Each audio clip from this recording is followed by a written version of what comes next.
أشرقت نفسي بنور من فؤادي جب تک آسمان و زمین باقی ہیں القدس اور مسجد اقصی بصورت وقف تا صبح قیامت اسی طرح سے باقی رہیں گے. نہ اسے بیچا جا سکتا ہے، نہ اسے گفٹ کیا جا سکتا ہے، نہ اسے میراث اور جائیداد میں تقسیم کیا جا سکتا ہے، اور کوئی شخص اس کا مالک اس طور پر نہیں ہو سکتا کہ ان دونوں مبارک خطوں سے دستبردار ہو جائے. اگر کوئی اس کے ایک جز، ایک انچ سے بھی دستبردار ہوتا ہے تو یہ ایسے ہی ہے جیسے نعوذ باللہ شہر مکہ سے اور مسجد حرام سے، شہر مدینہ سے اور مسجد نبوی سے نعوذ باللہ من ذالک کوئی اعلان برات کر دیتا ہے. امت مسلمہ پر بیت المقدس کی حمایت کرنا یہ فرض ہے. بسم اللہ الرحمن الرحیم. لَتَجِدَنَّ أَشَدَّ النَّاسِ عَدَاوَةً لِلَّذِينَ آمَنُوا الْيَهُودَ وَالَّذِينَ أَشْرَكُوا صدق اللہ العظیم وصدق رسولہ النبی الامین الکریم. سب تعریفیں اللہ تبارک و تعالیٰ کے لیے اور بے شمار درود و سلام حضور نبی کریم رؤوف الرحیم صلی اللہ تعالی علیہ وآلہ وسلم پر. جب پورے عالم اسلام اور بالخصوص مسجد اقصی اور بیت المقدس کو تیسری جنگ عظیم کی آگ میں دھکیلا جا چکا ہو، بیداری شعور کے لیے دعوت، تحریک اور تبلیغ کے لیے اور بالخصوص نوجوانوں کی ذہن سازی کے لیے اس اہم ترین پروگرام کا اہتمام کیا. میں مختصر وقت میں کوشش کروں گا کہ چند ایک بنیادی باتیں جس میں 2 اسٹیٹ سلوشن کے حوالے سے قرآن و سنت اور اجماع امت کی روشنی میں چند ایک گزارشات آپ تمام احباب کی خدمت میں پیش کروں. غزہ میں اس وقت اگر آپ مجموعی طور پر فلسطین کی بات کریں انکلوڈنگ ویسٹ بینک، رپورٹڈلی 20,000 سے زائد نان کامبیٹنٹس سویلینز کو نہایت ہی ظالمانہ طریقے سے شہید کیا گیا ہے، جن میں تقریباً کم و بیش 10,000 صرف معصوم بچے ہیں. 200 سے زائد مساجد، عبادت گاہوں کو منہدم کیا گیا ہے. یہاں تک کہ غزہ کی سب سے پہلی اور سب سے بڑی مسجد، جسے فلسطین میں مسجد اقصی کے بعد سب سے زیادہ ادب اور احترام کی نگاہ سے دیکھا جاتا ہے، مسجد عمر الکبیر، جس کا انتصاب خلافت راشدہ کے دور میں حضرت سیدنا امیر المومنین عمر فاروق رضی اللہ تعالی عنہ کی طرف کیا جاتا ہے، اس مسجد کو منہدم کیا گیا. یہاں تک کہ اس وقت جب کہ ٹنز کے اعتبار سے غزہ اور فلسطین پر بمباری ہو چکی ہے، فاسفورس بامز کو استعمال کیا گیا ہے، اس وقت جب دنیا میں انوائرمنٹلزم کی بنیاد پر انوائرمنٹل ایتھکس کی بات کی جا رہی ہے، اسرائیل کی طرف سے انوائرمنٹ کو ایز اے وار ٹول استعمال کیا جا رہا ہے، اور غزہ اور ویسٹ بینک کے انوائرمنٹ کو ان لیویبل بناتے ہوئے آپ اندازہ کیجئے کہ اسٹاویشن، بھوک اور فاقہ اور پیاس کو اس وقت بطور جنگی ہتھیار استعمال کیا جا رہا ہے.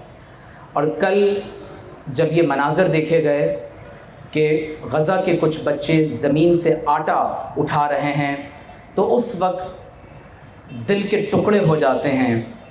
جگر پارا پارا ہو جاتا ہے کہ ہم کس بنیاد پر اپنے گھروں میں بیٹھ کر سکون اور اطمینان سے کھانا تناول کر رہے ہیں. 2 ارب کے لگ بھگ مسلمان ہیں، مور دین 6 ملین ریگولر اور اس سے کئی گنا زیادہ irregular ٹروپس ہیں،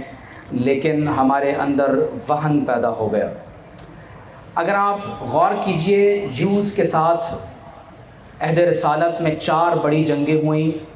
غزوہ بنو قینقاع، بنو نذیر، بنو قریظہ اور غزوہ خیبر۔ اور حضور علیہ الصلاۃ والسلام نے، مسلم اور دیگر محدثین نے اس حدیث کو روایت کیا کہ ارشاد فرمایا لَأُخْرِجَنَّ الْيَهُودَ وَالنَّصَارَى مِنْ جَزِيرَةِ الْعَرَبِ، کہ میں جزیرہ عرب سے یہود اور نصارہ کو ضرور بالضرور خارج کروں گا۔ اور اسی لیے آپ دیکھتے ہیں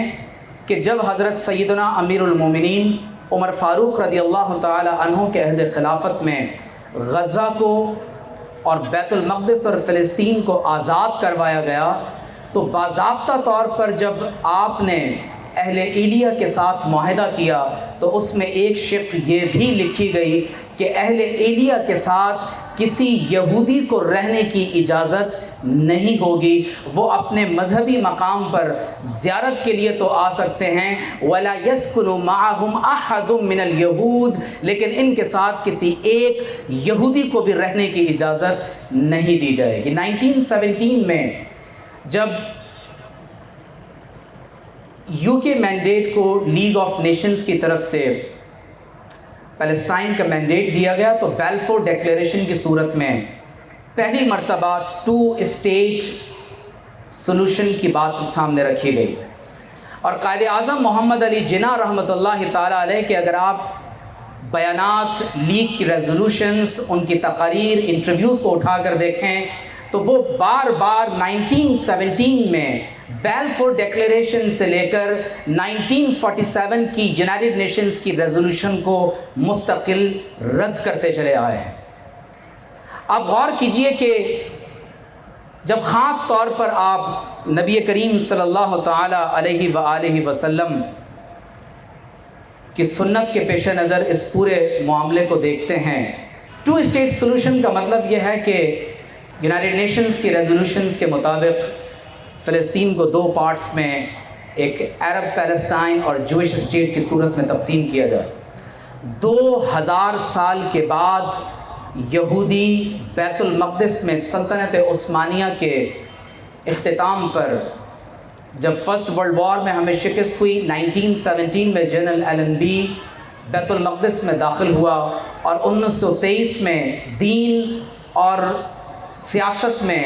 ایک ڈیکلیریشن پاس کیا گیا کہ ان دونوں کو الگ کیا جاتا ہے۔ آپ اندازہ کیجئے کہ اسرائیل نے کبھی 2 اسٹیٹ سلوشن کو قبول نہیں کیا، لیکن ہمارے ہاں حالت یہ ہے کہ مسلمان بار بار آگے بڑھ کر 2 اسٹیٹ سلوشن کی بات کرتے ہیں، جبکہ جیروزلم کو ایک شیئرڈ کیپٹل کے طور پر انٹرنیشنلائز کرنے کی بات کی جا رہی ہے، اور سادہ لفظوں میں بیت المقدس اور مسجد اقصیٰ کو غیر مسلموں کے حوالے کیے جانے کی بات کی جا رہی ہے، جبکہ اس حوالے سے پوری امت مسلمہ کا اس پر اجماع اور اتفاق ہے کہ اللہ تبارک و تعالیٰ نے ہمیں 2 حرم نہیں بلکہ 3 حرم عطا فرمائے ہیں، اور مسجد اقصیٰ کی تعمیر آدم علیہ السلام کے بعد، مسجد حرام کے بعد 40 برس کے بعد ہوئی۔ اور یہ بات ہمیشہ ذہن میں رکھیں کہ بعض لوگ صرف ڈوم آف دا راک کو مسجد اقصیٰ سمجھتے ہیں، بعض صرف سلور گنبد والی مسجد کو بھی مسجد اقصیٰ سمجھتے ہیں، لیکن ویسٹ کی لینگویج میں جب آپ ٹیمپل ماؤنٹ کی بات کرتے ہیں تو اس پورے خطے میں مسجد قبلی سے لے کر قبۃ النبی صلی اللہ علیہ وآلہ وسلم یا مسجد صخرہ یا یہاں جتنے بھی قبات موجود ہیں انکلوڈنگ حائط البراق جس کو جوز ویسٹرن وال یا ویلنگ وال کہتے ہیں، یہ تمام کی تمام باؤنڈریز اپنی تمام تر مساجد کے ساتھ یہ پورا خطہ مسجد اقصیٰ کے طور پر شمار کیا جاتا ہے۔ اور دوسری اہم بات یہ سمجھ لیں کہ جب فرسٹ اور سیکنڈ ٹیمپل کو بخت نصر یا ٹائٹس نے حضرت مسیح علیہ السلام کے رفع الی السماء کے بعد تاخت و تاراج کیا ہے، اور حضرت امیر المومنین عمر فاروق رضی اللہ تعالی عنہ یہاں فاتح بن کر داخل ہوئے ہیں، تو آپ رضی اللہ تعالی عنہ نے اس خطے کو ڈیمالش کر کے یہاں مسجد اقصیٰ کو تعمیر نہیں کیا، بلکہ حضرت کعب رضی اللہ تعالی عنہ سے جب مشورہ کیا تو آپ نے قبۃ الصخرہ کی نشاندہی کی اور آپ رضی اللہ تعالی عنہ نے منع فرمایا اور فرمایا میں نے دیکھ لیا تھا کہ تم قبۃ الصخرہ کے مقام پر اپنے پیروں کو ننگا کرتے ہو، لیکن ہمارے نبی علیہ الصلوۃ والسلام کی سنت یہ ہے کہ مسجد میں محراب ہمیشہ قبلے کی سمت آگے کی طرف بنائی جاتی۔ اب آپ غور کیجئے، اس حدیث کو تفصیل کے ساتھ بیان کرنے کا بھی موقع نہیں، لیکن اگر آپ امام ابو عبیدہ بن سلام کی کتاب الاموال کا مطالعہ کریں تو معلوم ہوتا ہے کہ جب اس خطے کو فتح کیا گیا تو القدس اور بالخصوص مسجد اقصی کے بارے میں بالاجماع تمام صحابہ نے اس پر اتفاق کیا کہ یہ خطہ قیامت تک کے لیے وقف اسلامی ہے اور یہ وراثت اور جائیداد میں آگے منتقل نہیں ہو سکتا۔ مسجد اقصی کی امپورٹنس پوائنٹس کی صورت میں بیان کی، اور اس اہمیت کو بیان کرنے کے بعد وہ کہتے ہیں کہ ان القدس والمسجد الاقصی المبارک وقفانی اسلامیانی الی یوم القیامہ لا یباعانی ولا یوہبانی ولا یورثان۔ فرماتے ہیں کہ القدس اور المسجد اقصی المبارک یہ وقف اسلامی ہے قیامت تک آنے والے وقت کے لیے۔ فرماتے ہیں نہ اسے بیچا جا سکتا ہے، نہ اسے گفٹ کیا جا سکتا ہے، نہ اسے میراث اور جائیداد میں تقسیم کیا جا سکتا ہے۔ وَلَا يَمْلِكُ أَحَدٌ أَن يَتَنَازَلَ عَنْهُمَا، اور کوئی شخص اس کا مالک اس طور پر نہیں ہو سکتا کہ ان دونوں مبارک خطوں سے دستبردار ہو جائے۔ اور پھر فرماتے ہیں کہ وَالتَّنَازُلُ عَنِ الْقُدْسِ أَوْ جُزْءٌ مِّنْهَا أَوْ عَنْ جُزْءٍ مِّنَ الْمَسْجِدِ الْأَقْصَى الْمُبَارَكِ لِلْغَاصِبِينَ كَالتَّنَازُلِ عَنْ مَكَّةَ وَالْمَسْجِدِ الْحَرَامِ أَوْ الْمَدِينَةِ الْمُنَوَّرَةِ وَالْمَسْجِدِ النَّبَوِيِّ الشَّرِيفِ عَلَى صَاحِبِهِ الصَّلَاةُ وَالتَّسْلِيمُ۔ فرماتے ہیں کہ مسجد اقصی اگر کوئی اس کے ایک جز ایک انچ سے بھی دستبردار ہوتا ہے تو یہ ایسے ہی ہے جیسے نعوذ باللہ شہر مکہ سے اور مسجد حرام سے، شہر مدینہ سے اور مسجد نبوی سے نعوذ باللہ من ذالک کوئی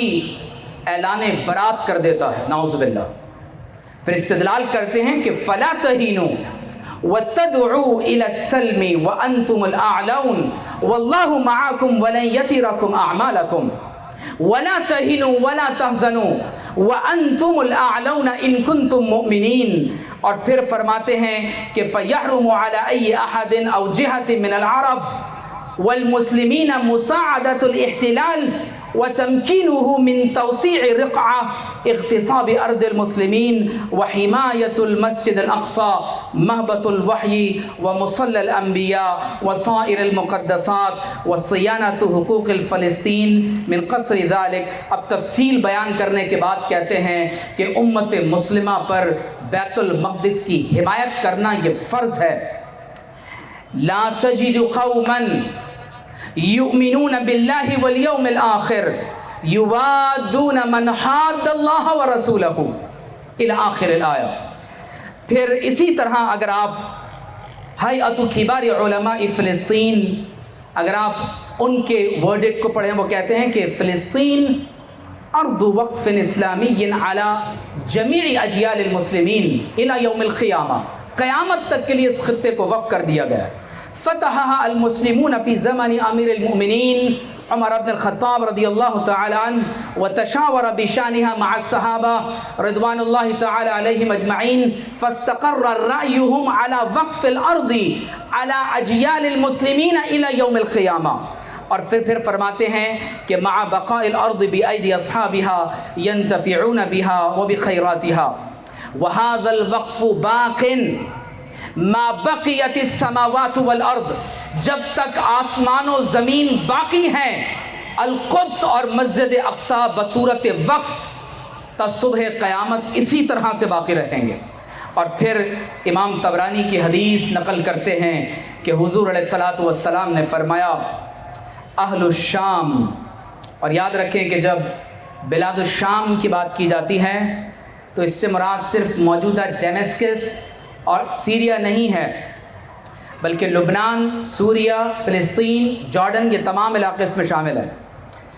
تو فرماتے ہیں کہ حضور علیہ الصلوۃ والسلام نے فرمایا اہل الشام و ازواجہم و ذریاتہم و عبیدہم و اماؤہم الی منتہی الجزیرہ۔ حضور علیہ الصلوۃ والسلام فرماتے ہیں مرابطون فی سبیل اللہ، کہ اللہ تبارک و تعالیٰ کے راستے میں ہر وقت تیار ہیں، گھوڑوں کو تیار کیا ہوا ہے۔ فمن احتل منہا مدینۃ من المدائن فہو فی رباط، اگر ان خطوں میں سے کسی ایک شہر پر بھی قبضہ ہوتا ہے تو اس خطے کے مسلمان وہ اللہ کے راستے میں جہاد فی سبیل اللہ میں ہیں۔ فطوبی لکم یا اہل الشام، تو اے اہل شام تمہارے لیے بشارت ہو۔ مفتی اعظم سعودی عرب بن باز نے یہی کہا تھا کہ وَلِذَا فَإِنَّنِي أَرَى أَنَّهُ لَا يُمْكِنُ الْوُصُولِ إِلَى حَلِّ تِلْكَ الْقَضِيَّةِ إِلَّا بِاعْتِبَارِ الْقَضِيَّةِ الْإِسْلَامِيَّةِ۔ اس کو اگر آپ صرف عرب نیشنلزم کی بنیاد پر دیکھیں گے پرابلم سالو نہیں ہوگا، یہ پوری امت مسلمہ کا اجتماعی مسئلہ ہے۔ اور پھر فرماتے ہیں کہ مسلمانوں کو اس کے لیے کوشش کرنا پڑے گی یہاں تک کہ یہ خطے حکم اسلام کے تحت آ جائیں۔ اسی طرح خطیب مسجد الاقصی شیخ اکرم صبری انہوں نے بھی یہی فتویٰ جاری کیا۔ یہ بات آپ کو معلوم ہے کہ خیبر میں ہمارے نبی صلی اللہ علیہ وسلم کو زینب بنت حارث جو مرحب کی بہن تھی، سلام بن مشکم کی بیوی تھی اور حارث کی بیٹی تھی، اس نے نعوذ باللہ من ذالک قلعہ قموس کے فتح ہونے کے بعد حضور علیہ الصلوۃ والسلام کو کھانے میں زہر ملا کر دیا۔ اور حضور علیہ الصلوۃ والسلام کا معجزہ ہے کہ 3 برس تک آپ علیہ الصلوۃ والسلام بقید حیات رہے اور دشمن کا منصوبہ کامیاب نہیں ہوا، لیکن جب اللہ نے چاہا تو اس زہر کا اثر ہوا۔ اور بخاری کی حدیث ہے کہ حضور علیہ الصلوۃ والسلام نے فرمایا کہ اب وقت آ گیا کہ اس زہر سے میری رگیں جاں کٹ رہی ہے۔ اور سیرت نگاروں میں اگر آپ ابن اسحاق، زہری، امام ابن قیم اور دیگر ابن مسعود رضی اللہ تعالیٰ عنہ فرماتے ہیں کہ مات رسول اللہ صلی اللہ علیہ وسلم شہیداً، ہمارے نبی صلی اللہ علیہ وسلم کو شہید کیا گیا۔ صدیق اکبر رضی اللہ تعالیٰ عنہ کو یہودیوں نے زہر دیا، آپ بھی شہید ہوئے۔ انہوں نے مسیح علیہ السلام کو شہید کرنے کی کوشش کی، اللہ تعالیٰ نے زندہ آسمانوں پر اٹھا لیا۔ تو یہ جو اپنی کتابوں میں تحریف کرتے رہے ہیں، جو کہتے ہیں کہ لیس علینا فی الامیین سبیل، جو کہتے ہیں کہ جینٹائلز کے بارے میں ہم سے کوئی سوال نہیں ہوگا، تو جو اپنی کتابوں میں تحریف کر رہے ہیں، انبیاء کو شہید کرتے ہیں، ہمارے نبی علیہ السلام پر 3 مرتبہ حملہ کیا، خیبر کے مقام پر زہر دیا، تو کیا ہم ان سے یہ توقع رکھ سکتے ہیں کہ وہ ہمارے ساتھ کیے ہوئے کسی معاہدے کو پورا کریں گے؟ 1917 سے اکتوبر 7 2023 اور اب 2 ماہ سے زائد ہونے والی جنگ یہ ہمیں یہ پیغام دے رہی ہے کہ جیسے اقبال نے بھی کہا تھا کہ ہمارے درد کی دوا نہ جنیوا کے پاس ہے نہ لندن کے پاس ہے۔ کیونکہ فرنگ کی جو رگے جاں ہیں وہ اس وقت پنجہ یہود میں ہے۔ اگر ہم ان سے یہ ایکسپیکٹیشن لگائے بیٹھے ہیں تو یہ ہماری خام خیالی ہے۔ اس وقت جہاں اس پوری کیفیت میں جو سب سے بڑا چیلنج سامنے آیا وہ یہ تھا کہ جوز اس وقت جو کچھ کر رہے ہیں وہ 100 سال کے منصوبے کے بعد یہاں پہنچے، ہمارے لوگ تیار ہی نہیں، لوگوں کی ذہن سازی نہیں ہوئی گی۔ بعض لوگ کہتے ہیں کہ دے دیا جائے، اس میں کیا مذائقہ ہے۔ صرف ایک بات بڑی اہم ہے اور وہ بیان کر کے میں اپنی بات ختم کر رہا ہوں کہ مسجد اقصی اور مسجد حرام یہ ریسزم کی بنیاد پر وجود میں آنے والی عبادت گاہیں نہیں ہیں کہ آپ یہ کہیں کہ مسجد حرام بنو اسماعیل کے لیے اور مسجد اقصی بنو اسرائیل کے لیے ہے۔ جب اللہ کے آخری نبی محمد الرسول اللہ صلی اللہ علیہ وسلم تشریف فرما ہو گئے اور مسجد اقصی میں کل انبیاء کی امامت فرما دی، سلسلہ نبوت ختم ہو گیا، تو اس بات کا اعلان ہے کہ اب مسجد اقصی ہو یا مسجد حرام ہو، ان دونوں مساجد میں اب عبادت اللہ کے تمام انبیاء علیہم السلام کا بتایا ہوا طریقہ، جو اللہ کے آخری نبی نے بتایا کہ اللہ کی عبادت کیسے کرنی ہے، اب ان دونوں عبادت گاہوں میں دین اسلام کے مطابق ہی اللہ کی عبادت ہوگی۔ حضور علیہ السلام نے فرمایا لا تزال طائفۃ من امتی علی الدین ظاہرین لعدوہم قاہرین، قیامت تک ایک گروہ دین پر غالب رہے گا، اللہ کے راستے میں جہاد کرتا رہے گا، لا یضرہم من خالفہم، جو ان کی مخالفت کرے گا انہیں نقصان نہیں پہنچا سکے گا سوائے چند معاشی تنگی کے۔ تو صحابہ نے سوال کیا یا رسول اللہ وَأَيْنَهُمْ صلی اللہ علیہ وسلم، تو فرمایا قال ببیت المقدس واکناف بیت المقدس، فرمایا یہ وہ لوگ ہیں جو بیت المقدس اور اس کے اطراف میں اہل اسلام کا، امت کا فرض کفایہ ادا کر رہے ہیں۔ اللہ تبارک و تعالی ہم سب کو جذبہ ایمانی عطا فرمائے اور صہیونی فوجوں کو نیست و نابود فرمائے، اور غزہ کے مسلمانوں کی اس قربانی کی برکت سے اللہ تعالی امت مسلمہ کو کوئی حمیت، غیرت اور دانائی والا قائد عطا فرمائے۔ السلام علیکم ورحمۃ اللہ وبرکاتہ۔ أشرقت نفسي بنور